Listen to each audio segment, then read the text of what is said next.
Coach, tough one tonight. They got off to a good start, but then just Georgia Tech's pressure they had a little more energy in the first half, ran out to a big lead, and just couldn't get it back in the second half. Yeah, I thought we came out focused and were really attacking and had a couple easy looks early, and then I thought as soon as we kind of ran into a little adversity, unfortunately, we kind of focused on it and weren't able to get over that hump once we weren't able to get the momentum back. I think Georgia Tech took it from us, and we talked about out there, we've got to go out there and take things. We can't just expect people to give them to us. And so I thought in the second half at times we really showed more of an aggressiveness, more of going to the basket, be able to get to the free throw line, but it was just a little bit late. Yeah, and that rebound, as you said, Right. were a plus for us. We actually out-rebounded them, but the turnovers, their pressure, caused too many turnovers. Right. And I think they scored 30 points. You got to give them credit. They took advantage of the turnovers that they got, and that was the big difference. That's what they do, and you got to give them a credit. And Michelle, they've done a great job with that team. They're young, but they've just continued to grow and mature throughout the season.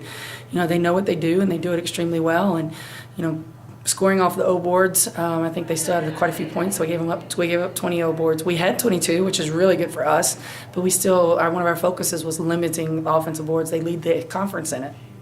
So we wanted to keep them under 18, and then the turnovers, and that was the biggest thing. That feeds them. Steals and scores is kind of their whole philosophy, and so you can't give them that. It's like feeding a hungry dog. Absolutely. So we just talked about it in the locker room. The kids we talked about we have to be hungry. We've got 3 games left in the regular season, and what are we going to do with those 3, and how we are going to go out. And we've got 5 seniors that really are wanting to try to get this thing rolling again. So we got to take the momentum from the Duke game, and apply that to now going on to Virginia on Monday night. Yeah, it's the last game over at Duke that Sandra looked like she was rebounding a lot harder than Right. she had the last maybe 10 games really, and she had a second straight double tonight at 15 boards. That Right. She looks like she's actually attacking on both I offense think and so. defense. I think she's gotten a little bit confident down there, and I thought early she was really, really owning the boards. I think she had 9 at halftime, so I thought she was doing a phenomenal job for us. I didn't think we were able to get the ball inside to her as much, but a lot of that was the pressure. And so we were not really running our offense as much as we needed to be able to, and we were not setting our offense or starting it until 13 or 14 seconds left on the shot clock, and that's taken us out of a rhythm. And again, give credit to Georgia Tech. That's what they do. Sure.